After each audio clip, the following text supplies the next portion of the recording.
할렐루야. 네, 오늘은 복음 사역의 권리라는 제목으로 함께 말씀을 나누도록 하겠습니다. 어제 본문은 뭐였죠? 나에게 자유가 있다고 할지라도 그 자유는 사랑으로 절제될 수 있다. 나의 자유가 약한 형제를 넘어뜨리는 걸림돌이 되지 않게 하라. 만약에 음식을 먹는 자유로 말미암아 약한 형제가 실족하게 된다면 나는 영원히 고기를 먹지 않겠다. 이런 내용이었죠. 그리고 오늘 본문은 어제 본문에서 자연스럽게 연결이 되는 겁니다. 바울은 나도 자유가 있다. 나도 사도로서 먹고 마실 권리가 있다라는 거죠. 그러니까 지금 바울은 자기의 사도권을 방어하면서 동시에 8장에서 말한 그 원리를 삶으로 보여주고 있는 겁니다. 한마디로 사도로서 정당한 권리를 가지고 있었지만 복음을 위해서 내 권리를 기꺼이 내려놓는다라는 거죠. 1절부터 보겠습니다. 내가 자유인이 아니냐, 사도가 아니냐, 예수 우리 주를 보지 못하였느냐, 주 안에서 행한 나의 일이 너희가 아니냐. 여기 보면 바울이 4개의 질문을 반문의 형태로 던지고 있지요.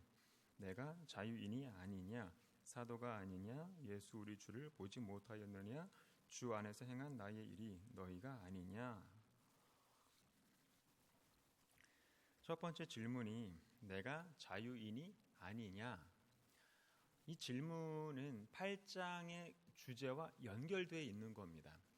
어제 8장에서 고린도 성도들은 자유를 주장을 했잖아요. 우상은 아무것도 아니다.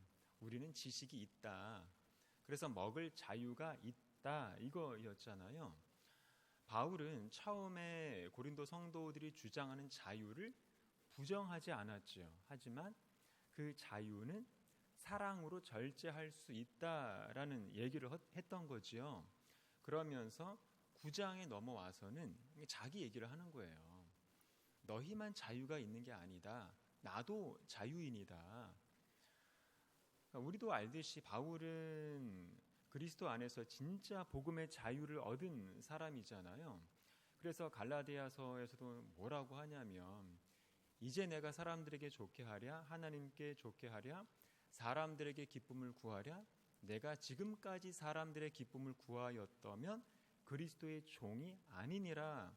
이렇게 말할 정도로 바울은 사람의 평가에 이렇게 매여서 사역하는 사람이 아니거든요. 그런데도 바울은 지금 자기가 가진 복음의 자유는 절제하는 자유라고 말한다는 거죠. 다시 말해서 세상이 주장하는 자유는 내가 할 수 있다면 하는 거라고 한다면 복음의 자유는 내가 할 수 있어도 복음을 위해서라면 내려놓을 수 있는 것을 이제 말한다는 거죠. 한마디로 권리를 행사하는 게 자유가 아니라 사랑으로 절제할 수 있는 게 자유가 되어야 한다라는 겁니다. 그리고 두 번째 질문이 뭐였죠? 내가 사도가 아니냐?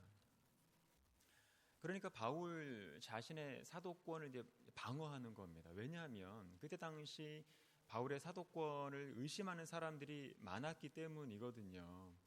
바울의 사도권을 의심하는 여러 가지가 있었는데 일단은 바울은 예수님의 12사도처럼 예수님의 지상 사역 기간 동안에 함께 사역했던 사람이 아니었죠.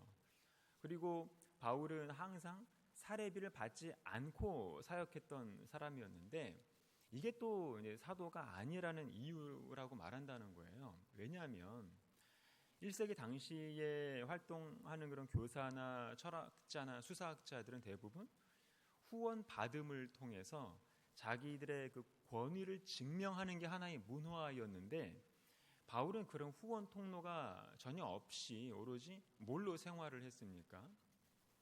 그 당시 가장 천한 사람들만 하는 천막 만드는 일을 하면서 사역을 했잖아요. 그래서 바울은 사도의 권위가 없는 사람이다 이렇게 이제 봤던 거죠. 그러할지라도 바울은 스스로 사도라고 확신을 하면서 자신의 사도권을 이렇게 방어를 하고 있는데 그 이유는 만약에 바울의 사도권이 무너지면 바울이 지금까지 전한 모든 복음의 권위도 흔들릴 수 있기 때문에 그런 겁니다. 우리도 마찬가지죠. 교회가 사역자의 권위를 지켜주는 이유는 단순히 사역자의 그 체면을 살려주기 위해서가 아니지요.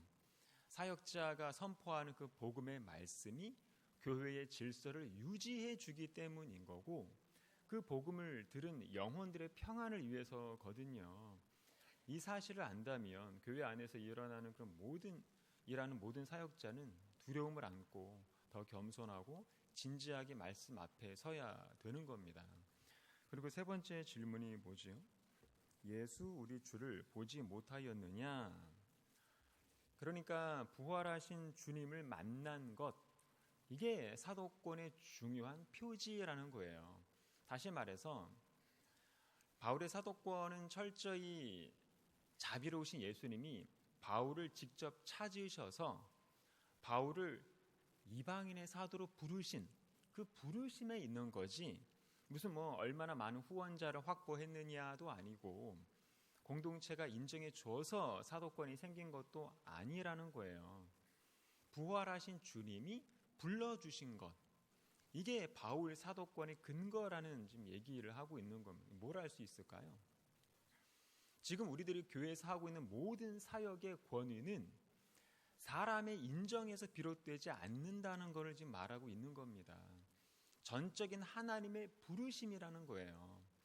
그 부르심이 없기 때문에 교회 일하면서 자꾸 사람들의 인정을 받고 싶어서 안달이고 자꾸 비교를 하고 내 노력과 열정을 조금이라도 인정해 주지 않으면 삐져서 교회를 시끄럽게 만들고, 사람들이 알아주면 사역하고 몰라주면 상처받고 칭찬하면 힘이 나고 비난하면 무너지고 그러거든요. 부르심이 없으면 누구나 그렇게 돼요. 하지만 우리는 그런 게 아니라 하나님이 부르셨기 때문에 사역을 하는 거예요. 주님이 맡기셨기 때문에 견디는 거예요. 그 얘기를 하는 겁니다. 지금 바울이 부활하신 주님을 우리가 보지 않았냐, 그분이 나를 부르셨다, 그게 내가 사도라는 증거다, 그래서 나는 사람들의 평가에 흔들리지 않는다, 이거예요. 그리고 네 번째 질문이 뭐죠? 주 안에서 행한 나의 일이 너희가 아니냐? 이 말은 내 사도직의 열매가 바로 너희 아니냐, 이겁니다. 다 아시듯이 고린도 교회는 바울의 사역을 통해서 세워졌지요. 그렇기 때문에 고린도 성도들이 바울의 사도권을 부정을 한다는 것은 자기들의 신앙적인 기원 자체를 부정을 하는 그런 모순된 그런 결과가 되는 겁니다. 그래서 고린도 교회 자체가 바울 사도권에 살아있는 증거다, 이런 말입니다. 우리도 그렇죠. 사역의 참된 열매는 건물이나 어떤 숫자나 그런 외적인 인정이 아니거든요. 그런 거는 시간이 지나면 다 썩어 없어질 것들이잖아요. 그렇기 때문에 참된 사역의 열매는 복음으로 살아난 사람, 말씀으로 세워진 공동체, 주 안에서 변화된 영혼, 이런 것들이 우리들의 사역의 열매가 되어야 하는 거지요. 그래서 바울도 뭐라고 합니까? 내가 얼마나 유명한 사도인지 보라고 말하지 않아요. 내가 얼마나 많은 교회들을 개척했는지 보라고 말하지 않아요. 내가 얼마나 큰 대형 교회를 이루었는지 보라고 말하지 않아요. 그런 것들은 내가 사도라는 사실을 하나도 증명해 주지 않는다. 주 안에서 행한 나의 복음의 사역으로 말미암아 변화된 너희들, 말씀을 듣고 살아나서 주님께 돌아온 너희들이 아니냐, 이렇게 말하고 있는 겁니다. 그래서 2절에 뭐라고 하냐면, 다른 사람들에게는 내가 사도가 아닐지라도 너희에게는 사도이니 나의 사도됨을 주 안에서 인친 것이 너희라. 이 말은 뭐냐면, 다른 사람들은 나를 사도로 인정하지 않는다고 해도 너희만큼은 나를 사도로 인정을 해야 되지 않느냐라는 겁니다. 왜냐하면 바울이 죽도록 애쓴 그 복음 사역을 통해서 고린도 교회가 세워졌기 때문이잖아요. 그런데 바울이 떠나고 나서 교회 안에서 바울의 사도됨을 비판하는 일들이 심각하게 일어나고 있었던 거예요. 이게 참 아이러니라는 거죠. 바울의 복음 사역을 가장 직접적으로 경험한 사람들이 바울을 의심하고, 또 바울의 설교 말씀을 직접적으로 듣고 깨달음을 얻었던 사람들이 바울을 비난하고, 또 바울의 그 수고를 통해서 세워진 교회가 바울의 권위를 흔들고, 그런데 그럴지라도 바울은 감정적으로 무너지지 않습니다. 오히려 뭐라고 합니까? 나의 사도됨을 주 안에서 인친 것이 너희라. 인침은 도장이라는 뜻이잖아요. 그러니까 고린도 교회 자체가 바울의 사도직을 증명해주는 도장이다, 이런 얘기입니다. 여기서도 주 안에서라고 쓰잖아요. 다시 말해서 바울이 교회를 세우기 위해서 아무리 죽도록 애를 썼다고 하더라도 자기 능력으로 이루어졌다는 사실을 철저히 배제시키려는 의도인 겁니다. 주 안에서. 쉽게 말해서 너희가 나의 도장인 것은 사실이지만 어디까지나 나의 자랑이 아니라 주 안에서 주님께서 이루신 열매다라는 그런 절대적인 선을 넘지 않으려는 태도를 지금 보여주고 있는 거죠. 우리도 마찬가지거든요.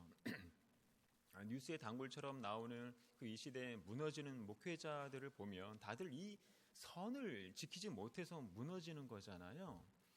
처음에는 다들 개척해서 겸손하게 눈물로 기도하고, 성도 몇 명만 있어도 감사한 마음으로 말씀을 전하고, 생활비가 없어도 그저 아골골짝 빈들에도 복음 들고 가오리다라는 그런 심정으로 그렇게 하나님만 바라보면서 사역을 했을 텐데, 그런데 그렇게 겸손할 때 받은 은혜로 말미암아 점점 교회가 커지고 영향력도 생기고 명예까지 생기면서 슬슬 이 선을 넘고 싶은 유혹이 들기 시작을 하는 거예요. 하나님을 증명하고 싶은 마음보다는 자기 존재 가치를 더 증명하고 싶은 그런 마음이 이제 들기 시작을 한다는 거지요. 그런 식으로 결국 내가 다 이룬 거다라는 그런 교만의 선을 넘게 되면서부터 이제 하나님의 손이 떠나기 시작을 하는 겁니다. 하나님의 손이 떠남과 동시에 추락은 불 보듯 뻔한 게 되는 거죠. 그래서 목회자의 가장 위험한 순간은 언제냐면 성공할 때라는 거예요. 실패할 때는 거의 대부분의 목회자들이 엎드리거든요. 그런데 성공할 때는 거의 대부분의 목회자들이 목을 꼿꼿하게 들고 다니더라고요. 사람들의 그런 칭찬과 인정을 받기 시작하면서 주 안에서 이루었다는 그런 마음이 아니라 내 노력으로 이루었다는 그런 착각을 갖는다는 거예요, 다들. 그래서 겸손한 목회자들을 보면 항상 이 약점들이 다 하나씩 있는 거를 알 수가 있지요. 재정적인 어려움이 있거나, 건강이 안 좋거나, 가족 중에 누가 아프거나, 예상치 못한 교회에 분열이 있거나 등등, 이런 문제들이 있는 목회자가 대부분 엎드리면서 영적으로 겸손한 것을 알 수 있는 반면에 큰 어려움 없이 막 성장 일변도로 막 경험한 목회자들을 보면 대부분 다 이 교만의 선을 넘지 않은 목회자가 거의 없습니다. 구약의 사울도 비슷하잖아요. 처음 사울은 엄청 겸손한 사람이었거든요. 자기를 숨길 정도로 소심했고, 나는 가장 작은 지파 사람입니다 라고 말하면서 사양도 할 줄 알았던 사람이었죠. 그런데 왕이 된 후부터는 점점 변하기 시작을 하더니 하나님보다는 사람들의 시선을 더 의식을 하고, 순종보다는 자기 체면을 더 중요하게 여기고, 결국은 하나님의 그 명령까지 자기 방식으로 비틀지 않습니까? 그리고는 가장 넘지 말아야 할 선을 넘게 되는데 그게 뭐던가요? 엔돌에 신접한 여인을 찾아가게 되는 겁니다. 그게 다 이전에 그 작은 그 교만들이 쌓이면서 자기 합리화도 동시에 쌓이게 되고, 그렇게 결국 거기까지 이제 가게 됐던 거지요. 그래서 사무엘도 뭐라고 합니까? 왕이 스스로 작게 여길 그때에 이스라엘 지파의 머리가 되지 아니하셨나이까. 스스로 작게 여길 그때에 하나님께서 부르셨다는 말씀이지요. 결국 하나님의 부르심의 기준은 사람의 능력 여부가 아니라 나는 하나님이 없으면 안 된다라는 그런 작은 마음, 겸손의 마음이라는 얘기를 하고 있는 겁니다. 3절을 보면 나를 비판하는 자들에게 변명할 것이 이것이니 그랬는데, 자, 그 당시 바울을 비판하는 사람들의 비판 내용은 크게 한 6가지 정도로 압축을 할 수가 있습니다. 바울이 사도가 맞나? 바울은 왜 다른 사도들처럼 권리를 행사하지 않는가? 왜 사례비를 받지 않는가? 진짜 사도가 맞나? 말이 별로 세련되지 않는다. 몸이 너무 약하고 왜소하다 등등 뭐 이런 내용들이었던 거예요. 그래서 이런 비판에 대해서 바울이 이제 답을 해주고 있는 거죠. 우리도 비슷하잖아요. 뭐 저도 그렇고 성도분들도 그렇고 수십 년 동안 교회에 다니면서 늘 좋은 말만 듣고 신앙생활을 하셨나요? 이루 헤아릴 수 없는 그런 비판을 들어오셨을 거잖아요. 저도 마찬가지입니다. 상상할 수 없는 비판을 엄청 많이 들으면서 교회 사역을 해왔거든요. 하지만 우리는 그 모든 비판에 일일이 반응할 필요는 없습니다. 때로는 침묵을 해야 되고 때로는 그냥 그 문제를 주님께 맡기고 울면서 기도하는 거잖아요. 교회 안에서 일일이 반응을 해서 해결된 적이 뭐 있던가요? 대부분 인간의 그런 자기 욕심과 자기 자존심의 근거에 있기 때문에 반응이 봐야 해결되지 않는 거 아시잖아요. 하지만 복음이 흔들리는 문제 앞에서는 반응을 해줘야 됩니다. 바울에 대한 비판이 바로 그런 문제였기 때문에 바울이 일일이 답변을 해주고 있는 거죠. 그 첫 번째 변명이 바로 4절입니다. 우리가 먹고 마실 권리가 없겠느냐? 이 말은 뭐냐면 내가 사역자로서 생활비를 공급받을 권리가 없겠느냐 이런 뜻입니다. 교회 사역자는 당연히 교회로부터 생활비를 공급을 받잖아요. 우리한테는 이게 뭐 너무 당연한 상식인데 바울은 이 권리를 포기했다고 말하는 겁니다. 그 당시에는 교회로부터 사례비를 받는다는 것은 교회가 곧 나의 스폰서가 되기 때문에 그거 자체가 곧 사도직에 대한 권리라는 인식이 있었던 거예요. 그런데 바울은 처음부터 그런 교회의 스폰서를 받지 않았기 때문에 사람들이 이제 의심을 했던 거죠. 아니, 그 어떤 교회의 스폰서도 없다는 얘기는 바울은 진짜 사도가 아니기 때문에 그런 거 아니야? 이런 의심이 자연스럽게 나왔던 거예요. 그런데 바울이 뭐라는 거죠? 우리가 권리가 없어서 사례비를 안 받는 게 아니라 복음을 위해서 이 권리를 내려놓았다라는 거죠. 그 다음에 바울의 두 번째 변명이 뭐냐면 5절입니다. 우리가 다른 사도들과 주의 형제들과 게바와 같이 믿음의 자매된 아내를 데리고 다닐 권리가 없겠느냐. 믿음의 자매된 아내 그랬는데 사역자의 사모를 말하는 거지요. 나도 게바처럼 그럴 권리가 있다는 거예요. 사역자로서 가정을 가질 권리, 내 가정을 돌볼 권리, 그리고 교회로부터 가정의 필요를 공급받을 권리가 있다라는 지금 얘기를 하는 거예요. 그 다음에 세 번째 변명이 뭐냐면 6절입니다. 어찌 나와 바나바만 일하지 아니할 권리가 없겠느냐. 바울과 바나바는 자비랑 사역자였지요. 그래서 둘이 같이 이제 천막 만드는 일을 하면서 그렇게 복음 사역을 했던 사람들이었잖아요. 그래서 말하는 겁니다. 나와 바나바도 일하지 않을 권리가 있다. 다시 말해서 나와 바나바도 다른 사역자들처럼 생업을 내려놓고 사역에 전념하면서 교회의 지원을 받을 권리가 있다. 이런 뜻입니다. 그러니까 바울과 바나바는 그런 사역자로서의 그런 권리가 없어서 일터에 나가는 게 아니라 그러한 권리를 포기했기 때문에 일을 했던 거지요. 어제 본문에서는 음식이 내 형제를 실족하게 한다면 나는 영원히 고기를 먹지 않겠다 그랬는데 이 내용이 9장에서는 복음의 사역으로 이렇게 확장이 지금 되고 있는 것을 보여주고 있는 거죠. 나는 사역자로서 사례비를 받을 권리가 있지만 복음을 위해서 그 권리를 쓰지 않겠다. 이게 바울의 삶이라는 거예요. 그래서 7절에서 그 구체적인 예를 지금 들고 있잖아요. 7절을 보니까 누가 자기 비용으로 군 복무를 하겠느냐? 누가 포도를 심고 그 열매를 먹지 않겠느냐? 누가 양떼를 기르고 그 양떼의 젖을 먹지 않겠느냐? 여기 보면 세 가지 예를 들지요. 군인, 포도원 농부, 그리고 목자, 전부 그 당시 상식의 기준에서 볼 때 다 설명이 되는 것들입니다. 군인은 자기 비용으로 군 복무를 하지 않는다. 그리고 포도원 농부도 자기가 심은 열매를 먹는다. 양떼를 기르는 목자도 그 양떼의 젖을 먹는다. 그렇기 때문에 복음 사역자도 마찬가지다. 그런 얘기인 거예요. 그래서 지금 복음 사역자를 군인, 농부, 목자로 비유를 하고 있다는 것은 뭐냐면 복음 사역은 단순히 시간이 남아서 하는 봉사도 아니고 내가 여유로울 때 하는 그런 부업 같은 것도 아니고 뭐라는 겁니까?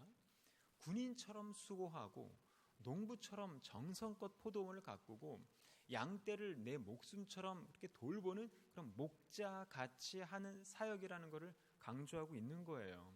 그렇기 때문에 복음 사역자들의 수고를 존중해 줘야 된다고 말하는 거죠. 8절을 보면 내가 사람의 예대로 이것을 말하느냐 율법도 이것을 말하지 아니하느냐. 이게 무슨 말이냐면 복음 사역자들의 수고를 존중해 줘야 하는 이유를 내가 사람의 예를 들어서 말을 했다라는 말입니다. 그러니까 7절에서는 사람의 상식의 기준에서 말을 했지만 그게 끝이 아니고 율법도 말해주고 있다 이런 말인 거죠. 그럼 율법에서는 뭐라고 말을 하고 있을까요? 9절입니다. 모세 율법에 곡식을 밟아 떠는 소에게 망을 씌우지 말라 기록하였으니 하나님께서 어찌 소들을 위하여 염려하심이냐. 이 구절은 신명기 25장 4절 말씀을 인용을 하고 있는 겁니다. 그러니까 모세 시대 때는 소가 곡식을 이제 밟아서 타작을 했는데 그때 소의 입에 망을 씌우게 되면 소가 일하면서도 곡식을 먹지 못한다는 거예요. 그래서 율법은 그거를 금하는 겁니다. 일하는 소가 수고하는 그 현장에서도 먹을 수 있도록 하라는 거예요. 그래서 이 신명기 율법은 하나님의 자비를 보여주는 거죠. 하나님께서는 동물의 수고도 귀하게 여기시기 때문에 일하는 생명에게도 필요한 것을 공급을 받게 하라는 명령인 겁니다. 그러면서 바울이 말하는 거죠. 하나님께서 어찌 소들을 위하여 염려하심이냐. 이 말은 하나님이 소도 염려하신다면 사람의 수고는 얼마나 더 염려하시겠느냐라는 의미인 거예요. 그러니까 이 율법은 뭐냐면 노동하는 존재는 그 수고의 열매에 참여해야 된다는 원리를 담고 있는 거고 바울은 이 원리를 복음 사역자의 그 생활권으로까지 확대를 시키고 있는 겁니다. 그러니까 바울이 말하는 바가 뭐냐면 율법의 그 문자만 표면적으로 볼 게 아니라 그 율법 안에 담긴 하나님의 마음을 보라고 말을 하는 건데 한마디로 어떠한 수고이든 그 수고의 열매를 함께 나누게 하시는 아버지의 마음을 보여주고 있는 거죠. 그래서 10절이 이렇게 말을 하는 겁니다. 오로지 우리를 위하여 말씀하심이 아니냐. 과연 우리를 위하여 기록된 것이니 밭 가는 자는 소망을 가지고 갈며 곡식 떠는 자는 함께 얻을 소망을 가지고 떠는 것이라. 밭 가는 자는 소망을 가지고 갈며, 그러니까 밭을 가는 사람들은 열매를 기대하면서 밭을 간다는 거죠. 이게 너무 당연하잖아요. 복음 사역자도 마찬가지라는 거죠. 말씀을 심고 영혼을 돌보고 교회를 세우는 것도 그 수고에 대한 열매를 기대하는 겁니다. 그리고 그 열매는 내 권리가 아니라 주 안에서 이루어진다는 사실을 믿었기 때문에 바울은 자기의 권리를 다 내려놓을 수 있었다고 고백을 하는 겁니다. 그러니까 솔직히 지금 우리도 다양한 권리가 있잖아요. 교회는 항상 권리가 없어서 문제가 아니라 권리 포기가 없어서 문제가 많은 거잖아요. 그렇기 때문에 나도 오늘은 복음을 위해서 어떤 권리를 내려놓을 수 있는지를 물어보는 저와 여러분이 되시기를 바랍니다. 기도하겠습니다. 사랑과 은혜가 충만하신 하나님 아버지, 은혜에 감사를 드립니다. 오늘 말씀을 통해서 복음을 위해 우리는 어떤 권리와 어떤 자유를 내려놓을 수 있는지를 배우게 하시니 감사를 드립니다. 하나님, 우리가 내 권리와 내 자유만 앞세우지 않게 하시고 바울처럼 복음과 교회를 위해서 기꺼이 절제하고 내려놓을 수 있는 그런 믿음을 주시옵소서. 사람의 인정과 평가가 아니라 주님의 부르심 위에 서게 하시고 우리의 말과 행동과 선택이 복음의 길을 막지 않고 오히려 복음을 세우는 통로가 되게 해 주시옵소서. 우리 안에 십자가의 마음을 주셔서 자기의 유익보다 하나님의 영광을 먼저 구하게 해 주시옵소서. 감사드리며 거룩하신 예수님의 이름으로 기도드립니다. 아멘. 이 시간 말씀을 생각하면서 기도하시고요. 나라와 민족을 위해서, 교회를 위해서, 그리고 개인적인 기도의 제목들 가지고 기도하시고 자유롭게 마무리하시길 바랍니다. 다 같이 주여 한번 외치고 기도하겠습니다. 주여. 사랑과 은혜가 충만하신 하나님, 주님만을 찬양합니다. 하나님, 오늘 말씀을 통해서 복음을 위해 권리를 내려놓는 자유가 무엇인지 깨닫게 하시니 감사를 드립니다. 하나님, 우리는 너무 자주 내 권리, 내 자유, 내 몫을 먼저 주장하면서 살았습니다. 내가 받을 수 있는 것들, 내가 누릴 수 있는 것들, 내가 인정받아야 할 것들의 마음을 빼앗길 때가 많았음을 용서해 주시옵소서. 바울은 권리가 없어서가 아니라 복음을 위해서 그 권리를 내려놓았다고 하였습니다. 우리도 그 마음을 배우게 주시옵소서. 하나님, 우리의 자유가 자기 자랑이 되지 않게 하시고 우리의 권리가 형제를 무너뜨리는 도구가 되지 않게 하시고 복음을 위해서 내려놓을 수 있는 믿음을 주시고 교회를 세우기 위해서 절제할 수 있는